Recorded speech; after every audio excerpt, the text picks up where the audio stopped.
other things I've heard from a lot of women, including myself, as they go through menopause, I call it the neurochemical armor sheds. Like estrogen, testosterone, progesterone are going down, but then you've got all the dopamine and oxytocin and serotonin. It's just like this shedding that happens.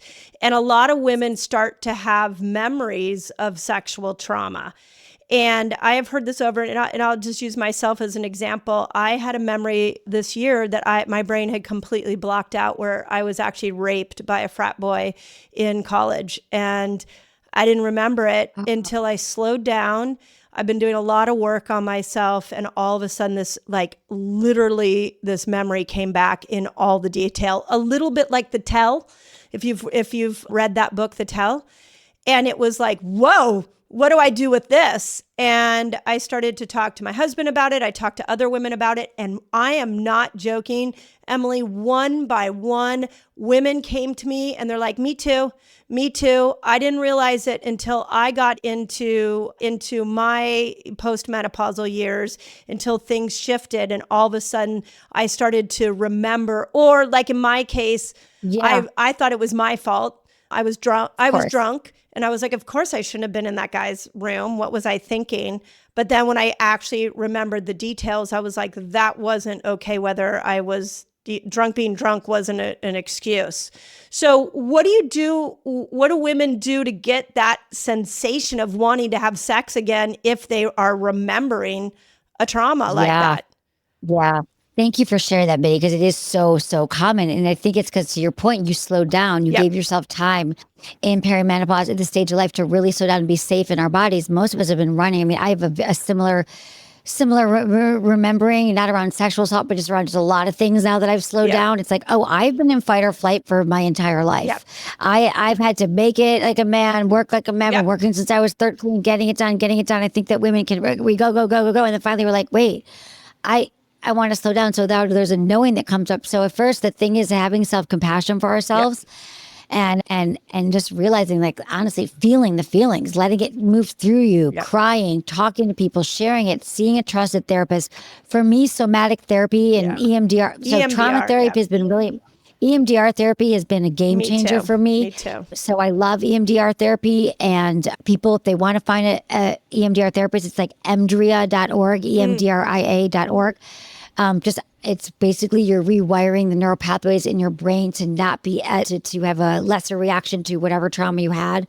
Somatic therapy is really helpful, where I've learned to feel, where I used to like kick my therapist out of the room. I'd be like, I'm not going to this therapist. When they would say, where do you feel this in your body? Like 25 years ago, I was like, that's all I feel is anxiety. I have no room for this conversation. But now I realize, oh no, the emotions do live in my body. And I've actually had to learn to feel the range of emotion. So I would just say to women, go be patient. You don't have to want, like, what if I just gave everyone a permission slip to say, today is the first day of the rest of your sex life? What if today your sex life starts? What if we all say that it was never that, it wasn't really what you wanted before, you didn't really choose it, not even because of you, because of your women, your grandmothers and your mother and grandmothers and ancestrals, and most sex has never worked for women ever since the beginning of time. Right. And if that's the case, then we're reclaiming, we're birthing it, we're having the best sex, we can do it today. So to say like it's okay, and forgiving ourselves, forgiving the past, and saying, okay, but now I am making peace with my body. Today I'm getting to know her. Well, who is she? What does she want? What does she like to eat? What does she like to do? What feels good to her? What kind of touch?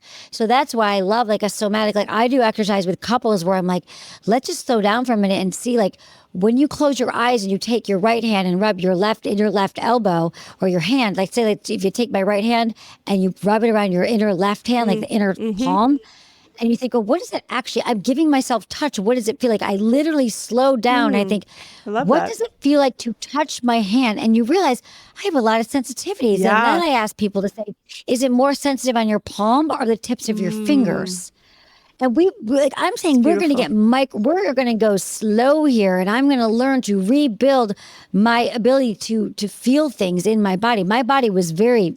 Oh, well said. I didn't feel anything for a long time. I've had to rebuild sensitivity. So I think to women, I'd say, like, get to know it right now. That's why I love masturbation. That's why I love vibrators, because not even on your own, not even on your genitals. Take a vibrator and rub it on your inner elbow, your thighs, with a little bit of coconut oil, and just wake up your body again. Shaking, movement, dance, swimming, whatever it is, to movement is so important. And then movement, releasing the anxiety around movement, and breathing into your pelvic floor. Like, breath work is so important. I think we all know how important it is, but I love the exercise of breathing in. And then when you're doing that deep breath and you get to the top of that breath, you do a Kegel. And you do a little Kegel, which is those pee-stopping muscles responsible for the start and flow of urine, if we don't know. And when you do that little Kegel, you are awakening your arousal systems. You're connecting your breath to your pelvic floor, maybe for the first time. Right. And then you're awakening. And then when you're breathing it through your body, and then you're releasing. And you're breathing, and you start to move sexual energy through your body, because most of our energy is stagnant and stale and just not even awakened energy. Yeah. And then we're trying to get in bed with our partners, and this thing hasn't had a pulse since for 30 years. It's literally, and for your case, right? And I'm with you, we're at the same age. So it's like, holy shit, what happened? So, and even in my 20s, I'm always learning more. I'm always going, there's more to be awakened. So I would tell women, today can be the day. Today you can start. And I'm telling you that also at our age, we probably already know. Like, if I told you to take a moment and think about what would make you feel right now, you might be able to come up with it on your own. It's less pressure. I want to turn off my phone. I want to be in nature. I want to be unencumbered. I want to take a long bath. Like, that's why baths became so cliche. Like, take a bath, take yourself on a date, get a bike. For 20 years, I was saying this, you're like, oh, really? Should I take a bath? But there's a reason why, because a bath is calming your nervous system. A bath, you can't do anything else in your bath. That's why we love saunas too. Yep. So maybe it's a sauna. It's probably not the cold plunge, but it's a sauna. Not the cold plunge, but I know. That's for afterwards, maybe. That's for after the sex. Or that's for your partner if you're not in the mood. Yeah, exactly. But don't do that. Do the things that make us feel alive again, awaken. I know that when I do my sauna, if I do it for 5 days, I feel more aroused. I feel more in my body. I breathe in the sauna. So does that? Yeah. So what I heard in that is, get your senses of your body back on track. That's really beautiful. I love the idea of taking a vibrator to your arm, or just understanding what, like, that kind of light sort of like sensation, that touch that is sort of stimulating. Like, what does that feel like? Because I mean, I can only say for my 55-year-old body, and I know every woman's different, is the quality of the orgasm is less. And that's not fun. Like, it sucks, actually.